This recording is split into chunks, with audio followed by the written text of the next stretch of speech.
The casket is small. Too small. That's my first coherent thought as they lower Caleb into the ground. My 9-year-old son's final resting place. My hands won't stop trembling. I've tried pressing them against my black dress, gripping them together until my knuckles turn white, even shoving them into my pockets. Nothing works. The tears flow endlessly, silent rivers down my cheeks that I no longer bother wiping away. My stomach knots with each mechanical whir of the pulley system lowering his casket, and my knees threaten to buckle beneath me. The cemetery worker nods at me, waiting for some signal that I'm ready for this moment. I'll never be ready. 8 months ago, the doctors finally named the monster stealing my son's strength. Rare blood disorder, they said, as if labeling it might make it less terrifying. Caleb took the news better than I did, his small face serious but determined as the doctor explained the treatments. "Will it hurt?" he asked, his voice steady. "Sometimes," the doctor answered honestly, "but we'll do everything we can to help." He never complained through 8 months of needles, transfusions, medications with names I could barely pronounce. Even when his small body was ravaged by fevers that left him shaking beneath hospital blankets, he'd look up at me with those eyes so much like his father's and say, "I'm okay, Mom. Don't worry." Amazade. Now, I stand alone beside his grave, the ache of their absence, a physical pain as sharp as the loss itself. My parents, who should be standing beside me. My sister Victoria, who promised she'd always be there for us. Melissa, my best friend since 3rd grade, who held my hand through my divorce but couldn't be bothered to show up today. I pull out my phone, a reflexive gesture I immediately regret. Victoria's Instagram feed loads automatically. Photos of her engagement party at the Grand Horizon Hotel flood my screen happening right now, at this exact moment. There she is, champagne glass raised, diamond glittering, our parents beaming beside her. The timestamp shows it was posted 20 minutes ago, while I was listening to the minister speak words that couldn't possibly capture who Caleb was. "Are you doing all right, dear?" I look up to see Angela, my elderly neighbor, the only person who came today. Her weathered hand rests lightly on my arm, her eyes full of genuine concern. For 18 months, she brought homemade meals to our house when I was too exhausted from hospital visits to cook. She sat with Caleb when I needed to shower or sleep. She never once treated his illness as an inconvenience. "They didn't come," I whisper, the words barely audible, not one of them. I can't stop remembering Caleb's laugh, the real one, before the illness, when it would bubble up from somewhere deep and uncontrolled. How he'd declare at 7 years old that he was going to become a doctor to fix kids like me someday. The way he'd insist on wearing his superhero pajamas to chemo treatments because superheroes are brave, even when they're scared. "That boy loved you more than anything in this world," Angela says quietly. I nod, remembering how Ethan, my ex-husband, had set up an $850,000 college trust fund for Caleb before his company transferred him overseas. "If anything ever happens," he'd said, "you're the residual beneficiary. I know you'll honor his memory." He couldn't have known how soon those words would matter. Part of me wants to call my parents, to scream until my voice gives out. How could they choose Victoria's engagement party over their grandson's funeral? Another part feels too numb to feel anything at all. I've spent 18 months fighting for my son's life, sleeping in hospital chairs, memorizing medical terminology, advocating when doctors dismiss symptoms. Now there's nothing left to fight for. My phone buzzes with a text message. My mother's name appears on the screen. "We need to talk. Bring the trust documents tomorrow." I stare at the message, reading it twice to make sure I understand. They didn't come to Caleb's funeral, but they're interested in his trust fund? Something cold and analytical cuts through my grief for the first time today. Something doesn't add up. I type back, "I'm burying my son today. I can't talk about paperwork right now." Her response comes immediately. "Don't be dramatic, Destiny. This is important for the whole family." The whole family. The same family that couldn't spare 2 hours to say goodbye to Caleb. The reality of what's happening begins to crystallize. This isn't just about money, it's about the last thing I have for my son. His legacy. The future he'll never have. I realize with sudden clarity that I'm alone in this fight. My parents, Victoria, even Melissa, they're united, coordinating, while I'm vulnerable and isolated in my grief. What have they been planning? For how long? Angela notices my distress. "What is it?" I show her my mother's message, watching her face harden as she reads it. "Oh dear," she says softly. "They can't possibly think." I turn off my phone completely. Whatever they want, it can wait. This moment belongs to Caleb. I won't let them take that from me too. Angela places a gentle hand on my shoulder. "You're not alone, dear. I'm here." The cemetery worker approaches hesitantly. "I'm sorry, but we need to finish the service." I look at Caleb's casket, suspended above the open earth. Am I supposed to walk away now? Leave him here alone? My body feels frozen. unable to take that first step away. Angela steps forward. Give her a moment, please. She's saying goodbye to her boy. The worker nods and steps back, respecting the boundary Angela has created. I reach into my pocket and pull out Caleb's favorite action figure, the one he insisted on keeping with him through every hospital stay. I kneel beside the grave and place it gently on top of his casket. I'll protect what's yours, I promise, I whisper. As I stand, something shifts inside me. Through the fog of grief, a small spark ignites. I don't know what tomorrow will bring, but I know one thing with absolute certainty. They will not take my son's legacy without a fight. The morning after the funeral dawns gray and drizzly, matching my mood as I drive to my parents' colonial-style home in Oakwood Heights. I grip the steering wheel too tightly, my knuckles whitening with each mile closer to their house. My throat constricts at the thought of seeing them after yesterday after they chose Victoria's engagement party over their own grandson's funeral. I park behind a familiar silver BMW, Melissa's car. Of course she's here too. The front door opens before I reach it. My father stands in the entryway, his face a practiced mask of paternal concern that doesn't reach his eyes. Destiny, come in. We've been waiting. The living room feels like a boardroom. Victoria sits primly on the cream sofa, legs crossed at the ankle, her blonde hair swept into a perfect chignon. Melissa perches beside her, studying her manicure with sudden fascination when I enter. My mother stands by the mantel, one hand resting on a framed family photo where we're all smiling, a performance for the camera. No one mentions Caleb. No one says they're sorry. My father doesn't waste time. He walks to the mahogany coffee table where a folder lies open, papers arranged in neat stacks. We need to reallocate the trust with Victoria as trustee, he announces, sliding a document toward me. Sign here and here. I don't reach for the pen. What are you talking about? Victoria uncrosses her legs and leans forward. Destiny, you're in no condition to manage this kind of money. We're trying to help. My mother steps closer, her voice honeyed with false sympathy. You've always been impulsive with finances. Remember that boutique you wanted to open after college? Thank goodness your father talked you out of it. I glance at Melissa, hoping for some flicker of the friendship we once shared. She meets my eyes briefly before looking away, her silence confirming her allegiance. We've already spoken with Ethan's lawyer, my father says, tapping the papers. Given your mental state, he agrees this is prudent course. The words hit like physical blows. I pick up one of the documents, recognizing legal language about mental competency evaluations.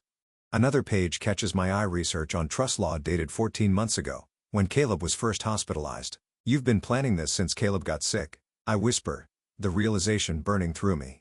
While I was sitting beside his hospital bed, you were researching how to take his money if he died. Victoria sighs dramatically. You're exaggerating again. That's exactly why we're concerned. My father pulls out another document, sliding it across the table. If you refuse to sign, we're prepared to petition for guardianship. The court will understand that grief has compromised your judgment. The full scope of their betrayal crystallizes. They dismissed Caleb's illness for 8 months, calling me overprotective when I insisted something was seriously wrong. Now I understand why they were positioning themselves all along, waiting for the worst to happen. My world shifts, reality reconstructing itself around this terrible truth. Memory after memory realigns in this new light. My mother 10 months ago.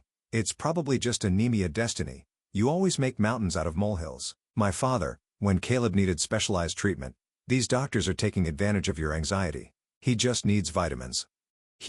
Victoria declining to visit him in the hospital. Hospitals are depressing. Besides, he's just going to get better anyway. I see a blueprint peeking out from beneath the trust documents. I pull it. Free renovation plans for Victoria's new house, a $200,000 kitchen remodel, a home theater, a pool with a waterfall. You never even visited him in the hospital, I say, my voice steadying with the clarity of anger. Not once in 8 months. Victoria tosses her head, impatient. We all grieve differently. Destiny.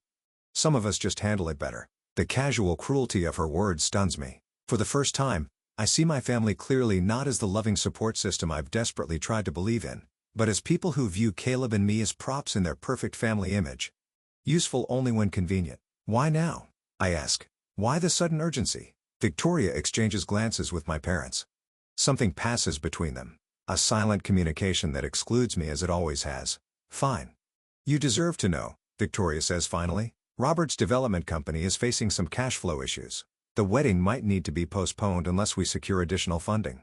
My mother fidgets with her pearl necklace. And there's the vacation property in Hilton Head. The market turned, and we're a bit extended. We're not villains, Destiny, my father says, his tone softening to the one he uses when closing business deals. We're family facing difficult circumstances. Melissa finally speaks, her voice small.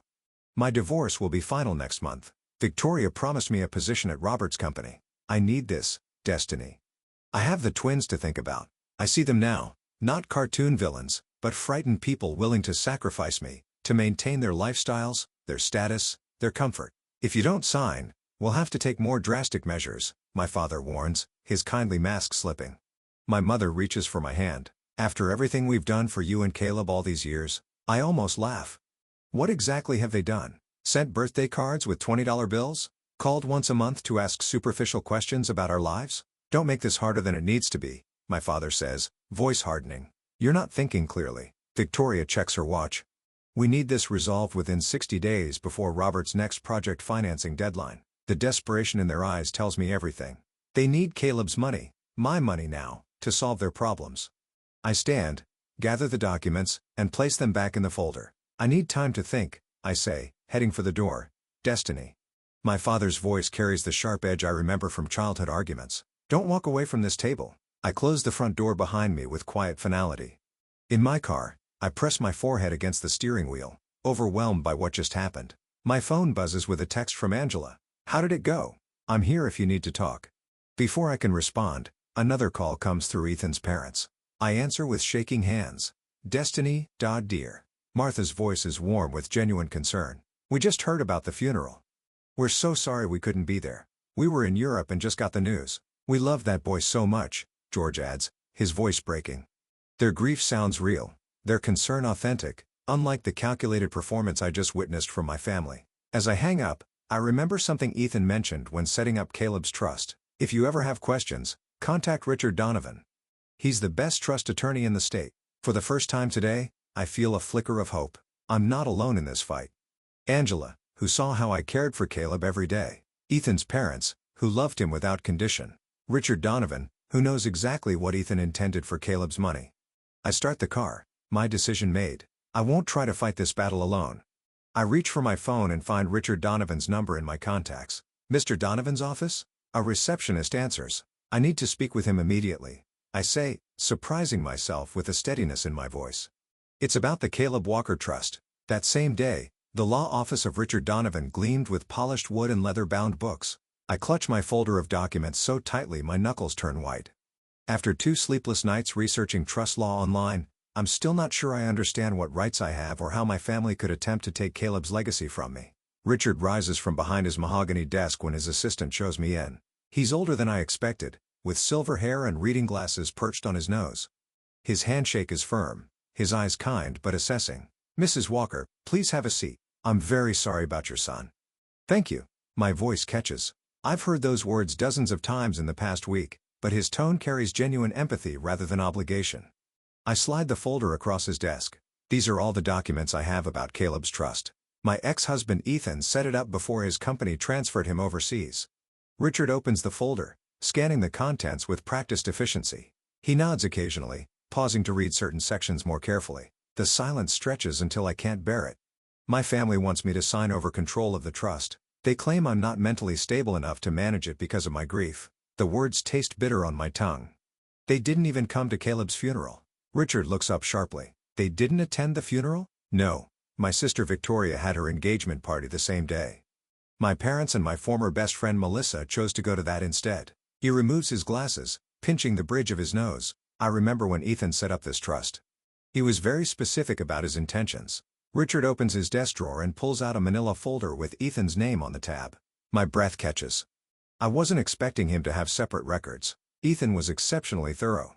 Richard explains, extracting a notarized document. This is his statement of intent for the trust. He hands me the paper, and I read Ethan's familiar handwriting. This trust is to secure Caleb's future, and if the worst happens, to provide for Destiny, who sacrificed everything for his care. Tears blur my vision. Even from across the ocean, Ethan had prepared for this possibility, had seen what I couldn't bear to acknowledge. There's more, Richard says, turning his computer monitor so I can see it. These are phone records from our office over the past year. The spreadsheet shows multiple calls from numbers I recognize immediately. My parents' landline and Victoria's cell phone. They contacted you? About Caleb's trust? My voice sharpens. Not me specifically. They called asking about trust provisions and beneficiary laws. My assistant flagged it because she recognized the names from Ethan's file. They never actually spoke to an attorney here. A clarity cuts through my grief for the first time in days. They knew about the trust terms before Caleb died. That's why they've been planning this. It appears so, Richard says, his expression hardening. Mrs. Walker, I want to be very clear about something. This trust has explicit provisions preventing family interference.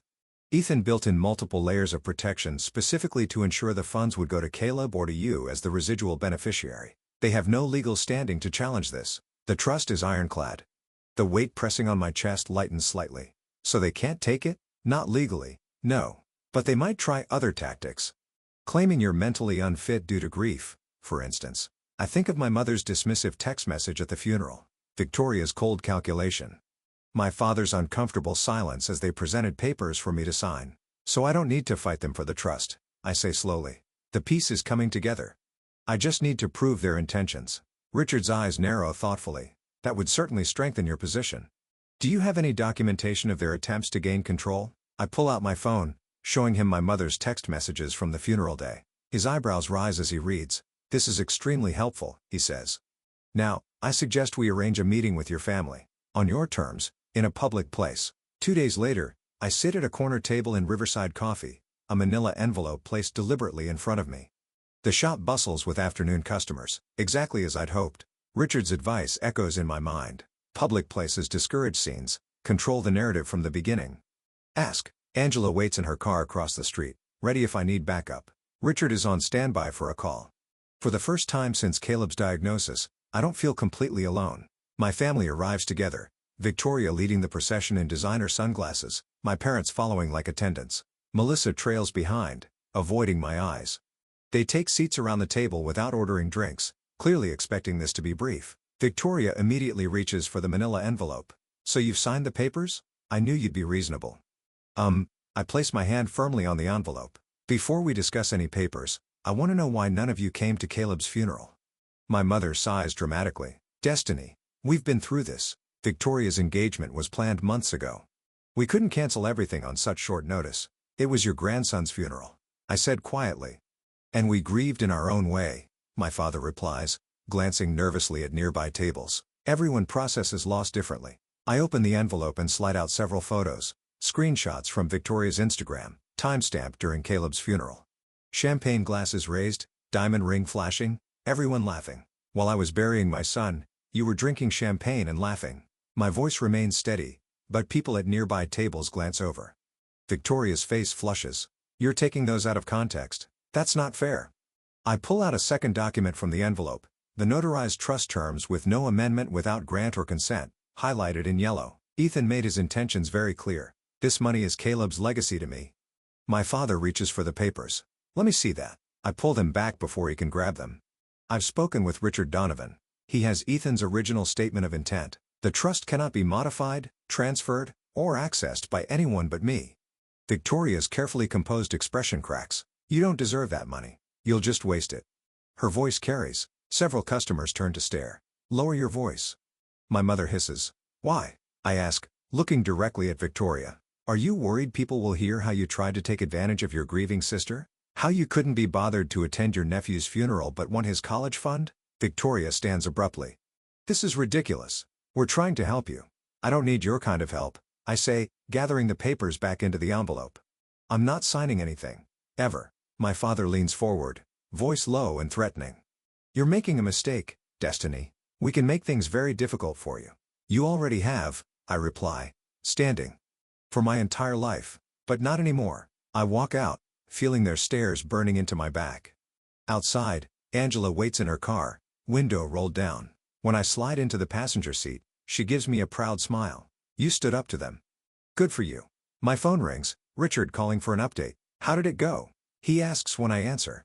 Do we need to prepare for immediate legal action? I describe the confrontation while Angela drives us away from the coffee shop. Richard listens carefully, then confirms we're in a strong position legally. They'll likely try something else, he warns. But you've established boundaries, which is critical. After we hang up, another call comes through. Ethan's parents. They offer to fly in from Arizona to testify about Ethan's intentions if needed. We always knew Caleb's care was your priority, Ethan's mother says. We'll support you however we can. A text message follows from Mark, my former co-worker who visited Caleb regularly during his hospital stays. Angela told me what's happening. Whatever you need, I'm here. For the first time in weeks, I feel the weight on my chest lighten. I'm not fighting alone anymore. In Angela's driveway, I take a moment before getting out of the car. I touch Caleb's photo on my dashboard, his last school picture, taken before he got sick, his smile still radiant with hope. First step done, buddy, I whisper. Angela squeezes my hand. You did wonderfully today. I nod, staring at the horizon. But they won't give up easily. They'll try something bigger next. And we'll be ready, Angela says firmly. You're not alone anymore, Destiny. I take a deep breath, feeling something unfamiliar building inside me. Not just grief, not just anger, but resolve. They couldn't be bothered to say goodbye to my son. They won't get to decide what happens to his legacy.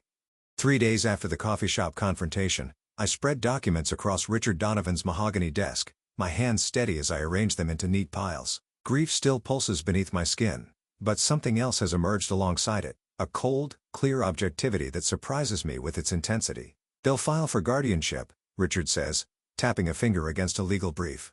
His office smells of leather and old books, the kind of place where battles are planned rather than fought. They'll try to prove you're mentally unfit due to grief. It's their clearest path to the trust. I nod, studying the timeline. I've created 18 months of Caleb's illness mapped out in excruciating detail. Victoria never does her own dirty work. She'll use Mom and Dad as the petitioners. Maybe even Melissa. Smart observation, Richard says, genuine respect in his voice. We need to document every interaction since Caleb's diagnosis, every hospital visit you made, every appointment they missed. I pull out my phone, opening my calendar. I have records of all appointments. I can prove I never missed a single one. My voice catches slightly. Not even the day after Ethan left abroad. Richard makes a note. And your parents? Victoria? 0 visits. Not when he was diagnosed. Not during the 3 weeks he spent in isolation after the bone marrow treatment failed. The memory stings, but I push through it. Not even when the doctors told us there was nothing more they could do. Document it all, Richard says. We don't move yet. We prepare. We gather evidence. We anticipate their attack. When they come, and they will, we'll be ready. I run my finger along a hospital bill, remembering how I'd learned to decipher medical codes and challenge insurance denials. How I became Caleb's advocate when no one else would. 8 months of treatments and not one visit from them. Not one. Richard leans forward. Destiny, I need you to understand something. This isn't just about proving you're mentally competent. It's about proving they never cared about Caleb, only his money. The words hurt, but the truth in them steadies me. Then that's exactly what we'll prove. Over the next hour, we sort through financial statements showing my meticulous handling of Caleb's medical expenses. Richard brings in affidavits. The preparation feels like building armor. Each document another plate of protection around Caleb's legacy. They'll claim your grief makes you unstable. Richard warns. We need to counter that narrative before they can establish it. Angela has kept a journal, I say, surprising myself with this knowledge. She documented every time she helped with Caleb during his illness, she told me yesterday. Richard nods approvingly. Perfect. A neutral third party's observations will carry significant weight. I pull out my notebook. I've also contacted Caleb's primary oncologist and his school teacher. Both are willing to provide character statements. Excellent, Richard says. Now, what about Ethan? His intention when creating the trust could be crucial. I called his parents last night. They're coordinating with his attorney to document his original intentions. The words come easily now, each strategic move clear in my mind. And I've installed security cameras at my house. If they try to confront me again, it'll be documented. Richard makes a note. I'm consulting with Dr. Elizabeth Warner tomorrow. She's a psychiatric expert who can evaluate you and counter any mental fitness challenges they might bring. I hesitate before sharing my next thought. I've been collecting screenshots. Every time they dismissed Caleb's illness as nothing serious. Every text where they claimed I was overreacting. My voice hardens. They created a pattern of minimizing his condition while simultaneously planning to take his trust fund. That's exactly the kind of evidence we need, Richard says quietly. Not just to defend you, but to expose their motives. I stare out his office window at the autumn leaves dancing across the parking lot. Caleb loved fall, the colors, the smell of cinnamon, the way leaves crunched beneath his feet. Last October, I'd wheeled him outside the hospital just so he could feel the crisp air on his face. Are you all right? Richard asks. Just remembering, I say, returning to the present. What else do we need? As Richard outlines our next steps, my phone buzzes with a text from Angela. Just heard from Martha at the hospital. Melissa was asking questions about Caleb's treatment schedule. Be careful. My stomach tightens. I show Richard the message. They're gathering ammunition, he says grimly. Melissa would have access to information about when you were at the hospital, your emotional state during treatment. She's signed something, hasn't she? The realization hits me like a physical blow. An affidavit claiming I was unstable during Caleb's illness. Richard's silence confirms my suspicion. She was my friend since 3rd grade, I whisper, the betrayal cutting deeper than I expected. She held my hand through my divorce. Victoria is recruiting anyone with inside knowledge of your life, Richard says gently. It raises the threat level considerably. I remember now Melissa's increasingly infrequent visits as Caleb's condition worsened. Her uncomfortable expression when I broke down after a particularly devastating prognosis. The way she'd stopped meeting my eyes in those final weeks. She'll claim she witnessed erratic behavior. I say, my voice hollow, and she wouldn't be entirely wrong. I did fall apart sometimes.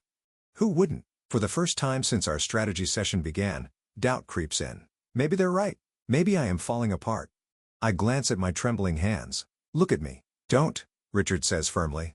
This is exactly what they want to make you doubt yourself. My phone buzzes again. Angela. Coming by Richard's office. Found my journals. You need to see these. 30 minutes later, Angela walks in, carrying a stack of notebooks. Her silver hair is neatly pinned back, her eyes fierce with protective energy. Melissa can say whatever she wants. Angela announces, placing the journals on Richard's desk. But I documented everything. Every day you spent at that hospital. Every night you sat up with Caleb when he couldn't sleep. Every meal I brought because you wouldn't leave his side. She takes my hands in hers. Don't let them make you doubt yourself, Destiny. That's exactly what they want. The warmth of her hands steadies mine. I look from Angela to Richard, then to the mountain of evidence we've accumulated. My son's legacy protected by truth. Documented fact by documented fact. You're right, I say, straightening my shoulders. I need to prepare for character assassination, not just legal challenges.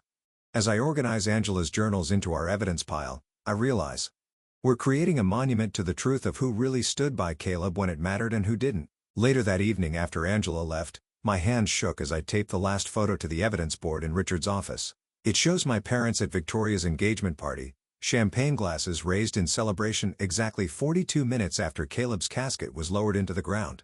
That's the final piece, Richard says, stepping back to survey our work. The conference room wall has transformed into a comprehensive timeline of betrayal, medical records showing every appointment I attended, financial statements proving responsible management of Caleb's medical expenses, witness statements from hospital staff, neighbors, and Caleb's teachers. A documented 18-month absence of my family during Caleb's illness.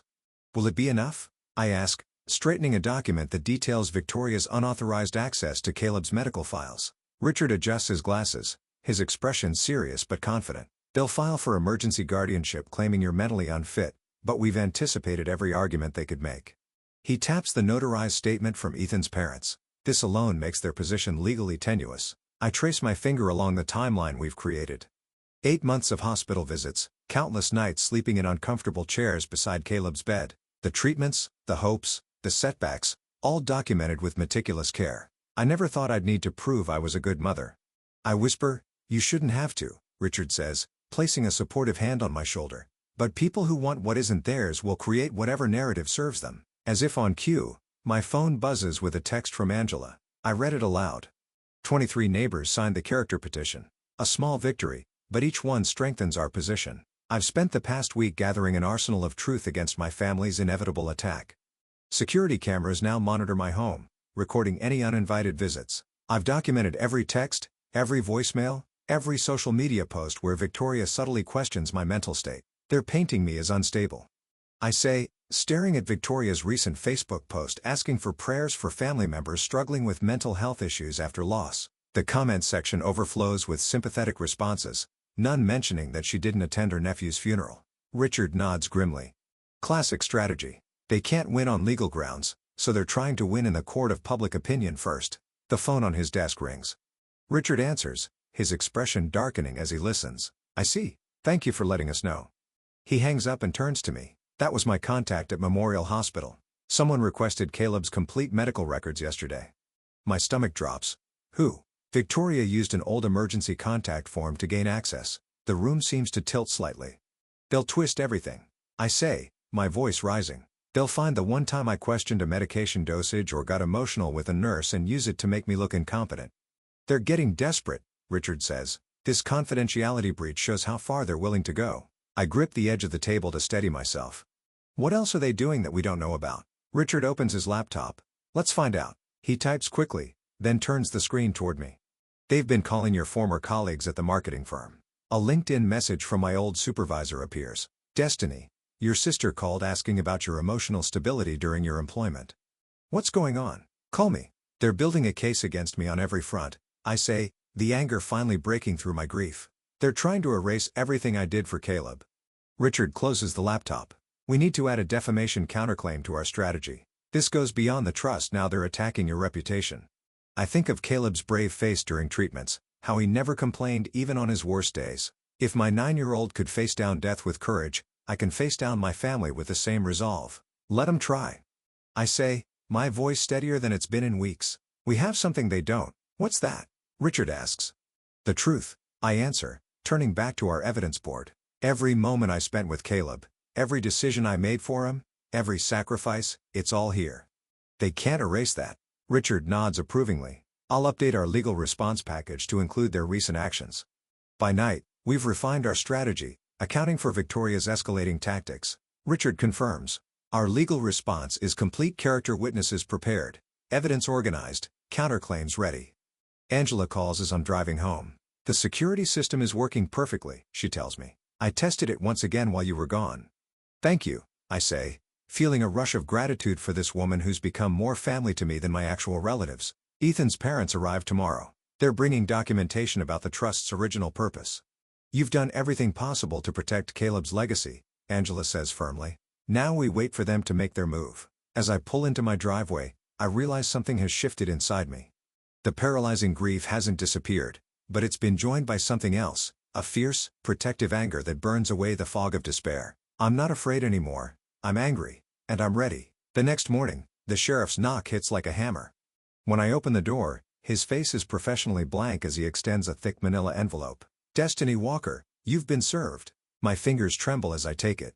The weight feels wrong, too heavy for mere paper, too light for the destruction it contains. The sheriff tips his hat and leaves while I stand frozen in my doorway, the envelope burning against my skin. Inside, I spread the documents across my kitchen table and scan the heading. Emergency petition for guardianship. My stomach lurches. They're not just coming for Caleb's money anymore. They want control of me. The phone rings. Richard. They filed, I say, my voice hollow. I know. Just got the notification. How are you holding up? I stare at the affidavits attached to the petition. Melissa's signature jumps out first 3 pages, detailing every moment of weakness she witnessed during Caleb's illness. The times I forgot to eat, the night I sobbed uncontrollably in the hospital hallway. The morning I couldn't remember if I'd taken my own medication. They've twisted everything, I whisper. They quoted his medical records, things I told the doctors in confidence. Victoria shouldn't have had access to those files, Richard says, his voice hardening. That's our countermove. The hospital ethics committee is already investigating. I flip to the next page, financial statements showing my depleted savings account. 18 months without steady income while caring for Caleb had drained everything. They've highlighted every overdraft fee, every late payment, presenting it as evidence of financial irresponsibility rather than the reality of a mother spending everything to save her son. The hearing is tomorrow, Richard says. We knew this was coming. We're ready, but I'm not sure I am. This isn't just about money anymore. They're trying to take away my autonomy, my dignity, my very identity as a competent adult. The document before me paints a picture of a woman falling apart, unable to make rational decisions, a danger to herself without proper supervision. Have you seen the newspaper? Richard asks quietly. I pull up the local news website on my phone. There they are, my parents, sitting in their immaculate living room, sorrow etched into their carefully composed expressions. The headline makes me nauseous. Family seeks help for grieving mother. My father's quote appears in bold. This breaks our hearts, but we have to protect her from herself. I switch to social media and find Victoria's carefully crafted post, a throwback photo of us as children, her arm around my shoulders. Sometimes the hardest thing to do is step in when someone you love is suffering. Please keep our family in your thoughts during this difficult time. Mental health awareness. Family first. The comments section overflows with support for them. People who don't know us, don't know Caleb, offering prayers and praise for their bravery in helping me. They've already tried and convicted me in the court of public opinion. I say. Courts don't decide cases based on Instagram likes, Richard replies. I've filed our counter petition. Ethan's parents arrived this morning. They're ready to testify about his intentions for the trust. The Hospital Ethics Committee has issued a formal statement about the unauthorized access to Caleb's records. I touch the silver locket around my neck, feeling Caleb's photo inside. What if it's not enough? It will be, Richard says with quiet confidence. Angela has more than 20 neighbors coming to support you. Your former supervisor has submitted a statement about your professionalism. And Dr. Levine, Caleb's primary physician, has provided an affidavit praising your medical decision-making throughout his treatment. My phone pings with a text from Angela. We're all set for tomorrow. The whole block is behind you. For the first time since receiving the sheriff's papers, I feel something beyond fear, a spark of determination, fueled by the absurdity of their claims. They weren't there, any of them. Not for one chemo treatment, not for one blood transfusion, not for one night when Caleb's fever spiked to 104 and I thought I might lose him right there in the pediatric oncology unit. I've also submitted the security footage, Richard continues, showing Victoria and your mother trying to enter your house last week when you were meeting with me. I remember coming home to find the doorbell camera notification, watching the recording of them testing doorknobs, peering through windows. We're hitting back with everything, Richard says. The restraining order request has been included in our counter petition. I look at the documents spread across my table, their lies printed on legal letterhead, made official with court stamps and case numbers. Tomorrow, a judge will read these words and make decisions about my life based on them. Get some rest, Richard advises. Tomorrow's going to be intense, but rest doesn't come. I'm reviewing my testimony for the fourth time when the doorbell camera alert flashes on my phone at 9:48 p.m. Victoria stands on my porch, alone. I consider ignoring her, but something tells me to face this.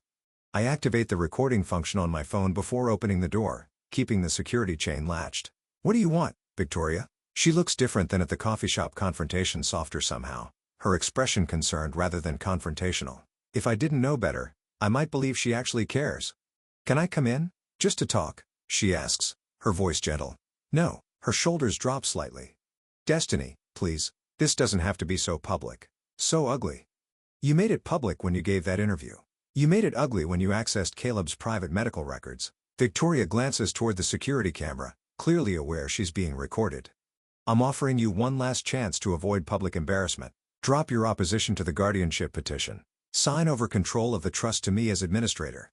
We'll withdraw the petition, and no one ever has to know about your episodes. The word hangs between us like poison.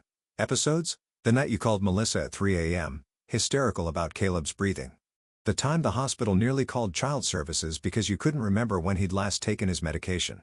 Her voice remains sympathetic, but her eyes are cold. We'll destroy your reputation completely. Everyone will know how unstable you are. I feel a strange calm settling over me. I think you should leave now, Victoria. Her mask slips then, just for a moment. But it's enough. Rage flashes across her features before she composes herself. You think you deserve that money? You were always the burden. The problem child. The disappointment. She leans closer to the door. We carried you your entire life. Now it's time you did something for this family. I close the door without another word, my hands steady for the first time today. I immediately call Richard, forwarding him the recording. Perfect, he says after listening. Her mask finally slipped. This is exactly what we needed. It's past midnight when Angela arrives with an overnight bag. I thought you could use some company, she says, setting a thermos of tea on my kitchen table. Thank you, I whisper, unsure if I can explain how much her presence means. Tomorrow we show them what real strength looks like, she says, squeezing my hand. My phone lights up with a text from Richard. Everything is ready. Ethan believed in you. So do we. I can't sleep, so I sit in Caleb's room instead, holding his favorite stuffed dinosaur. The glow-in-the-dark stars we stuck to his ceiling still shine faintly. I take out my locket and open it to see his smiling face. Tomorrow is for you, buddy, I whisper to his photo, for your legacy. For the first time since the sheriff knocked on my door, I feel something beyond fear or determination. I feel ready. The next morning, I enter the courtroom with my head high, flanked by Richard, Angela, and Ethan's parents. The polished wood and solemn atmosphere remind me of a church, a temple where truth should matter more than performance.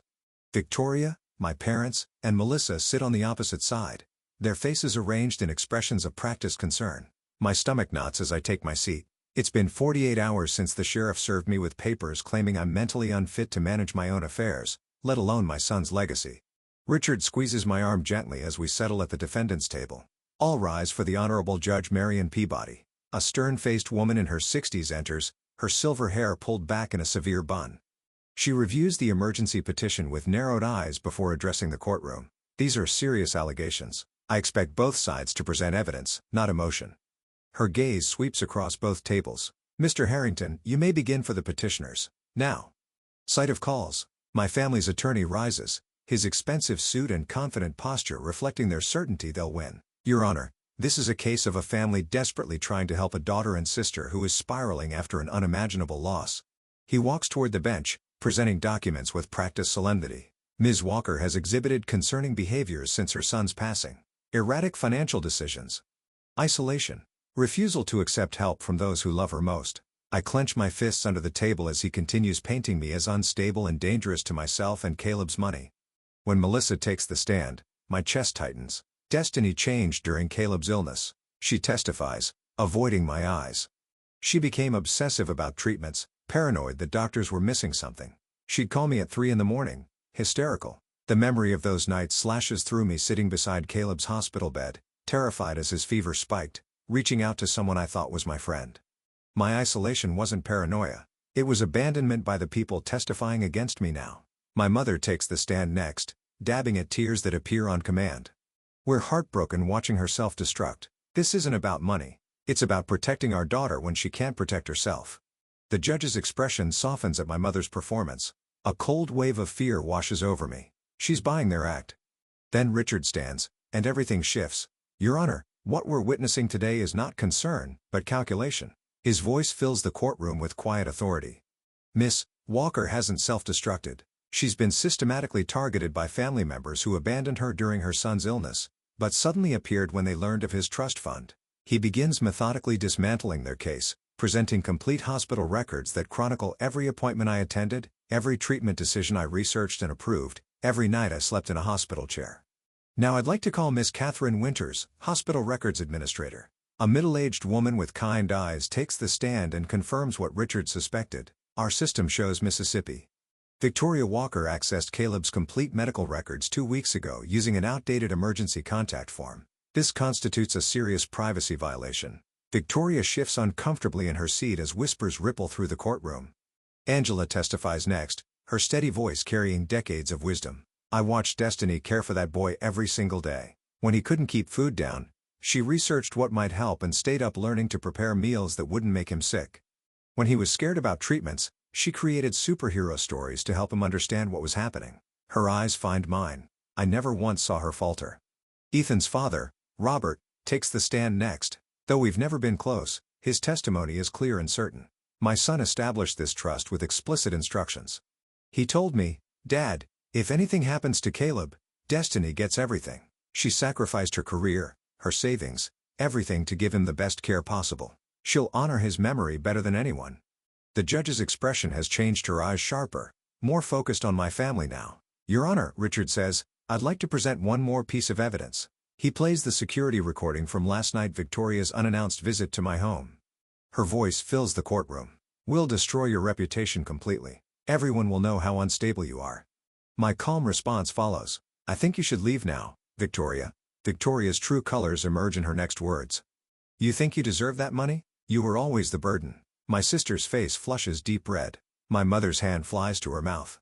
My father stares straight ahead, his jaw tight. The judge calls a 15-minute recess. When she returns, Victoria attempts to speak, but Judge Peabody silences her with a sharp gesture.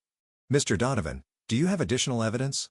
Richard nods. One final exhibit, Your Honor. He plays an audio recording from our coffee shop meeting. The voices are crystal clear. My mother, once the guardianship is approved, we can settle Victoria's mortgage situation. Victoria, and the beach house repairs. The contractor needs $50,000 by next month. My father, once we have guardianship, we can use the money however we want. Destiny won't have any say. The courtroom falls silent. My family's attorney shifts papers aimlessly, clearly unprepared for this revelation. Judge Peabody calls another brief recess. When she returns, her expression has hardened into granite. I've reviewed all evidence and testimony in this matter. This court finds no basis whatsoever for the emergency guardianship petition. In fact, what I see is deeply disturbing, a coordinated attempt to exploit a grieving mother for financial gain. Victoria starts to protest, but the judge cuts her off. Ms. Victoria Walker, I strongly suggest you remain silent. This court dismisses the petition with prejudice, meaning the petitioners cannot refile on these grounds. Furthermore, I am ordering an investigation into possible perjury by Melissa Bennett and Charles and Elaine Walker, whose testimonies directly contradict documented evidence. The judge continues, each word hitting like a hammer blow. I am granting an immediate restraining order prohibiting all petitioners from contacting Destiny Walker. The trust will be unfrozen immediately and secured against further challenges. Victoria's composure finally cracks. Her face contorts as she tries to maintain dignity while her plans crumble. My mother begins crying real tears this time. My father stares ahead, his expression frozen in disbelief. Ms. Walker, the judge says, looking directly at me, this court finds you have acted with remarkable strength and clarity during an unimaginable loss. Your son would be proud of how you've protected his legacy. My parents and Victoria rise, attempting to approach me, but a bailiff steps between us, enforcing the new restraining order. Richard turns to me, his professional demeanor softening. The system worked today, Destiny. Justice was done. Angela's eyes shine with tears. Caleb would be so proud of you, dear. Ethan's parents embrace me, his mother whispering, you've honored our grandson and our son today. As I leave the courtroom, I touch Caleb's photo in my locket. The small silver frame holds his last school picture. Grinning despite having lost his hair to chemo, his eyes bright with the determination that carried him through 18 months of fighting. Reporters wait outside, microphones extended. A month ago, I would have ducked my head and hurried past. Today, I stop. Mrs. Walker, how do you feel about the court's decision? I straighten my shoulders, feeling stronger than I have since the day we received Caleb's diagnosis. Today, justice was done for my son. As cameras flash, I walk toward the future Caleb would have wanted for me. One where his memory isn't just preserved but honored through strength he helped me discover. The trust fund isn't just money. It's his legacy, and I've proven worthy of protecting it. The financial advisor slides a folder across his mahogany desk. These investment options would create sustainable funding for the scholarship program while preserving the principal, he explains. I study the numbers, no longer intimidated by financial jargon. 1 week since the hearing, and already the world feels different. The Pediatric Hematology Fellowship needs to be fully funded, I say, tapping the proposal. That's non-negotiable. The advisor nods, making notes. And the restraining order?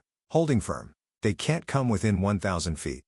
My voice doesn't waver anymore when I mention my family. Strange how quickly family has become an administrative term rather than an emotional one. The local paper published a front-page story yesterday.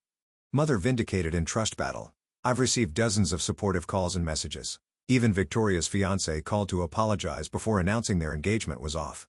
My parents face possible perjury charges, and Melissa was fired after her recorded testimony circulated through her workplace. When I leave the advisor's office, Angela waits in her ancient Buick, window rolled down despite the autumn chill. All set? She asks. All set. I slide into the passenger seat, remembering all those rides to and from the hospital with Caleb. How Angela would bring thermoses of homemade soup when cafeteria food became unbearable. How she'd sit with him while I showered or napped. Never thought I could do this, I admit as we drive. Stand up to them. Create something lasting. Angela pats my hand. I knew. From the moment you placed that action figure in his grave and made that promise. That night, I sleep peacefully for the first time since Caleb's diagnosis. No nightmares of hospital corridors or beeping machines. Instead, I dream of Caleb laughing, whole and strong, running through sunlit fields. Richard calls the next morning. The foundation paperwork is filed. The trust is locked down tight. Not even the Supreme Court could touch it now. My neighbors organize a meal train. Every evening, someone appears at my door with casseroles, soups, fresh bread. Small kindnesses that would have overwhelmed me with gratitude before now feel like confirmation of something I'm slowly beginning to understand. Family isn't always blood. I pull out a photo of Caleb, not a hospital photo, but one from before, at the beach, his smile wide beneath a baseball cap. For the first time, I can look at it without dissolving into tears. I know what to do with your legacy now, buddy, I whisper. 6 months later, I stand in the pediatric blood disorder unit where Caleb spent so many hours. The walls are brighter now, painted with underwater scenes that Caleb would have loved. A plaque beside the nurse's station reads, Caleb Walker Memorial Wing. A young nurse approaches, extending her hand. I'm Jennifer Abrams, the first Caleb Walker Scholar. I can't thank you enough for this opportunity to specialize in pediatric hematology. Caleb would have been thrilled, I say, and realize I'm smiling as I speak about him. Not the tight, painful smile of someone holding back tears, but a genuine expression of joy at his memory. He wanted to be a doctor himself someday. The foundation is making such a difference, Jennifer says. 3 families have received emergency housing assistance already. The Caleb's Legacy Foundation now supports families facing the same battles we fought, covering expenses insurance won't, providing emergency housing near hospitals, funding specialized training for pediatric nurses. Each board meeting brings new possibilities for expanding our reach. Angela serves as volunteer coordinator, organizing a network of people who provide meals, transportation, and child care for families with hospitalized children. Richard handles all legal matters pro bono, ensuring the foundation's stability. You've created something beautiful from something tragic, Ethan's mother tells me during her monthly visit. She and her husband have become grandparent advocates, helping other grandparents navigate the medical system when their grandchildren fall ill. I find myself speaking at support groups, mentoring parents new to the terrifying world of childhood chronic illness. The first step is believing you can do this, I tell them. The second is knowing you don't have to do it alone. My voice no longer shakes when I speak in public. My hands no longer tremble when I sign documents. The woman who stood frozen at her son's grave has become someone else entirely, someone stronger, someone Caleb would be proud of. 1 year to the day after Caleb's funeral, I return to the cemetery. The path feels different under my feet, no longer a march toward unbearable grief, but a purposeful visit to a place of connection. I place fresh flowers by his headstone, tracing the letters of his name with my finger. The morning sun warms the granite. "Excuse me," a voice calls. A woman approaches with a little girl around 7, holding her hand. "Are you Destiny Walker?" I nod, standing to greet them. "I'm Sarah Mitchell. This is my daughter, Emma." The woman's eyes shine with unshed tears. "Emma was diagnosed with the same condition as your son last year. The specialist funded by your scholarship program found a treatment protocol that worked when nothing else would. Your son's legacy saved my daughter's life." Emma steps forward, shy but determined. "Thank you for helping me get better." I kneel to her level, seeing in her face the future Caleb never had. "You're very welcome, Emma." Standing again, I share Caleb's story not with pain but with pride. "Fighting for his legacy transformed me," I explain. "I found strength I never knew I had." Sarah listens intently. "The foundation is expanding?" "Yes, we're funding research into rare blood disorders starting next quarter. Angela's joining the board officially and Richard's structuring the research grants. Ethan's parents are heading up the grandparent advocacy program." When they leave, I reach into my pocket and pull out Caleb's favorite action figure, the same one I'd placed in his grave a year ago. The cemetery worker had retrieved it for me after the service, understanding my immediate regret at parting with it. I place it gently against his headstone. "I kept my promise, Caleb. Your legacy is safe and growing stronger every day." Standing in the same spot where I once felt utterly abandoned, I'm surrounded by the presence of those who've become my true family, not bound by blood but by something stronger: choice, loyalty, and love. "The family that matters isn't always the one you're born into," I say softly to Caleb. "It's the one that stands beside you when you need them most." Angry. As I walk back to my car, the morning sun warm on my face, I realize something profound. Sometimes the deepest betrayal leads to the most powerful transformation. I'm not just surviving now. I'm living the life that honors everything Caleb taught me about courage.